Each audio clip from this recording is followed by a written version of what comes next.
Most interviewees are trying to prove that they know how to analyze the data using the technical tools, but the analysts who actually get offers today are those who show that they can analyze the business. Now, the best way to do that, especially if you already have a few years of working experience, is to be able to speak fluently about the company business model and the metrics that they actually care about. So if you've ever wondered, what do I actually need to know about a company or an industry before I interview? How do I transition into a new industry? And how do I show I have domain knowledge against those other more experienced candidates? Then this video is for you. If you're new here, I'm Christine. I'm a former data director and a hiring manager who's worked at companies like Deloitte, JustWorks, and Vimeo, and now I run a mentorship program, and I've helped countless analysts and working professionals build the business judgment, analytical thinking, and communication skills to stand out in the data job market and succeed once you're actually there. So whether you realize it or not, your company knowledge is going to be showing up all throughout the interview process. It's going to show up in the what do you know about us questions, take-homes, and live case studies, and the questions that you also ask. Most importantly, it shapes the questions that you should prepare for, because knowing the business model tells you what the interviewer actually cares about, and it also shapes which examples you should share. So for example, if you're interviewing for a SaaS company, then you know that anytime you've worked with recurring revenue or subscription retention, then becomes a relevant story that you should share. In order to be able to speak fluently and comfortably about the company, there are two angles that we need to study: the business model and the industry and company metrics. We're going to use one running example for this entire video. Say we are interviewing for a product data analyst at Vimeo, which is a company that I used to work at. It's a B2B and B2C video hosting and editing platform. So let's research this the way that we research your own target company. Now, the business model captures how the company actually makes money, and this is essential to understanding who the company works with and in what capacity. So there are 5 main questions you need to be able to answer to speak about the business model. The first is, who are the customers? The second is, what do they sell? The third is, what are the actual price ranges? The fourth is, how do they make money? And the fifth is, who are their competitors and how do they actually differentiate themselves? By the way, if you want the guide that I'm going to be walking through, you can download it in the description down below. We actually have a cloud prompt here just to get some initial research about the company. And by the end of it, you want to be able to speak cleanly and conversationally about what the company does. So for example, for a company like Vimeo, I would say something like, Vimeo is a subscription software business that's built around video, and creators and businesses basically pay a recurring fee to edit, host, and share their videos. And their services range anywhere from a $12 a month solo plan all the way up to 6-figure enterprise plans. They make money on subscriptions, not ads, and their fastest growing piece is actually Vimeo Enterprise, where they're starting to have AI features like auto translation, and some of those features are what's really bringing in those new customers. They're different from other video sharing platforms like YouTube or TikTok because they're really focused on filmmakers and creative professionals with ad-free video sharing. This then tells me that I'm likely going to need to prepare for questions like, what's your experience working with subscription data? As a product analyst, what metrics do you think are important to track to understand the performance of the product? And it tells me that anytime I've worked with subscriptions, content metrics, B2B or B2C data, then those would be really relevant stories to share. Now, the second angle that we need to look at is the industry and company metrics. Knowing the metrics that the company tracks will help you sound like an experienced analyst in that field. This is basically your way to shortcut to domain knowledge about an industry. And especially when people get passed up for more experienced candidates, it usually comes down to them not understanding the business metrics. Now, these metrics usually come in 2 different flavors. There's the product and industry metrics, which describe how the product or service actually gets used. And then there's the business and financial metrics that track how the company is actually performing. There's often an overlap between these 2 different categories, so don't overthink the split. So let's look at some examples of the top business metrics for Vimeo and how would I actually speak about them either in an interview or on the actual job. So the industry and product metrics, the top 3 would be videos uploaded, active subscribers, or hours watched. So in an interview, I might say something like, I know we track video uploads as a proxy for how popular the platform actually is.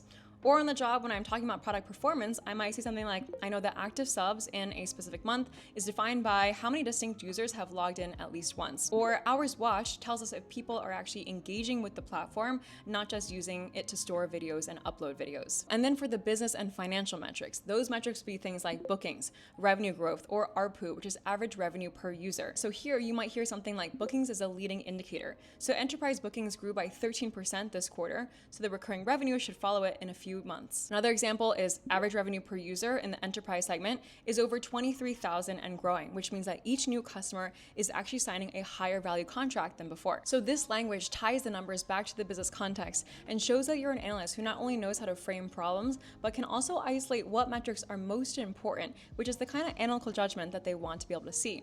This is the difference between an analyst who sounds like they're already experienced in the industry versus an analyst who says, I'm new to video and SaaS metrics, but it's something that I'm excited to learn. Which analyst do you think is more likely to get hired? This is actually how my student JB, who was in my last cohort, landed a job as a labor analyst at the Palms Casino Resort a year after being laid off from Microsoft. During his interview process, he actually built a forecasting model in Excel using the exact business metrics that he'd be using on the job. And they shared this with the hiring manager, and they were so impressed that they gave him an offer just a week later. We also have a prompt here for you to be able to build the same metrics table above for your target company. So in our example, let's say I was interviewing at Vimeo, and they asked me, what metrics would you track to understand the performance of the product? I'd say something like, so to measure product performance for a video platform like Vimeo, I'd first start with product metrics like videos hosted and unique active customers. Those tell me how the platform is actually being used.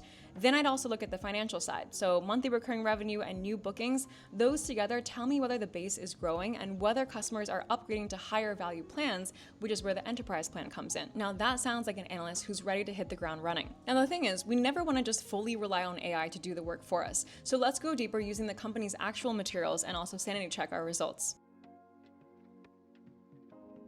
So to understand the company's business model, you should always look at the company website and also check out if they have a pricing or services page. So for example, looking at the Vimeo website, I can see that they have a feature section, use cases, enterprise section, and then a pricing page, and also some features about what's new.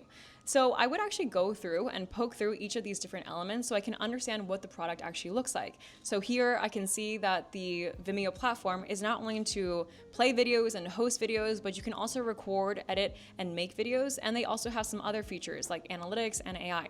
Then if I go over here, I can see who they actually sell to. So in use cases, they are selling to small businesses, educators, retail, tech and SaaS, and financial services. And this gives me a really clear picture of who their customers actually are. And as I'm going through this page, I'm starting to imagine the kind of business metrics and data that they're tracking. If I go to the pricing page, I can also get a really clear look at what they actually sell and for how much. So if I ever get a live business question asking about the different tiers that they sell, or I ever get a question asking about the different customers, I know I'm going to segment by these different things that I saw on the website. Now, another thing that I would do on the company website is actually sign up for a free trial if it's a possibility. This is going to give me the ability to see the product from the other side as a user, and I would actually go through each step of signing up for a trial or signing up for the product if it has a free demo and seeing what it looks like from the customer side. This is called the customer journey, and it helps me understand how the product actually gets someone from being a stranger to being a paid customer. In terms of the business metrics, I can also check out something like the investors report or the earnings report if it's a public company.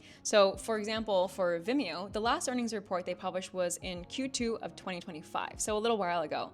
But if I look at this, I can see exactly what metrics the company actually sends to the public to explain their performance. And this is giving you a direct look at the metrics that they report and metrics that would be great to bring up in an interview if you have overlapping experience. You should also look at the company news, so just Google searching something like Vimeo, or also checking out the industry metrics. So for example, because it's a SaaS company, I might look up something like key SaaS metrics, and I can also get a quick list of what are the top metrics to understand for that industry.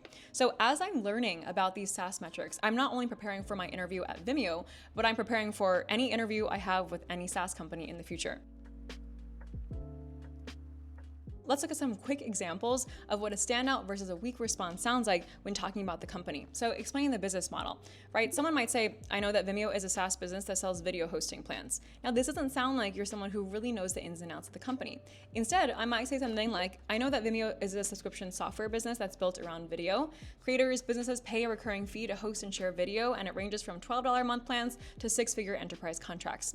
If I'm speaking on the metrics, right? Again, you might say something like, I'm not really familiar with video hosting metrics, but it's something I'm interested in learning. Or a more experienced analyst would say something like, the top metrics to understand Vimeo's performance are financial metrics like MRR and ARR, as well as product metrics like active users, video upload, and retention rate. Now, which analyst do you think that person is going to want to hire? And in terms of connecting it back to your own work, instead of reaching for a random past project that has little to do with how this company makes money, you want to be able to say something like, I know Vimeo is a SaaS company, and I've actually worked with some similar data and similar metrics when looking into monthly transactions for an online edtech company that sold membership subscriptions. So when you're thinking of examples that you'll share in your interview, think about the questions like, when have I worked with a similar business model? Or are there any metrics I've worked with that have overlapped with these companies' metrics?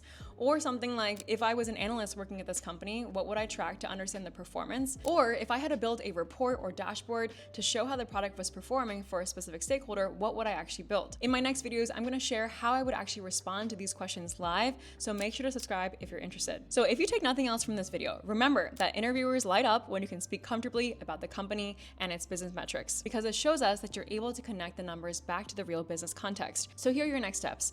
Download the guide below so you can get the entire framework and worksheet to build your company domain knowledge. Then pick one target company, research the company business model and business metrics, and then actually practice speaking about it so it sounds natural and conversational. That's it for this video. Make sure to subscribe for more job hunting tips and analytical frameworks, and I'll see you guys in the next one.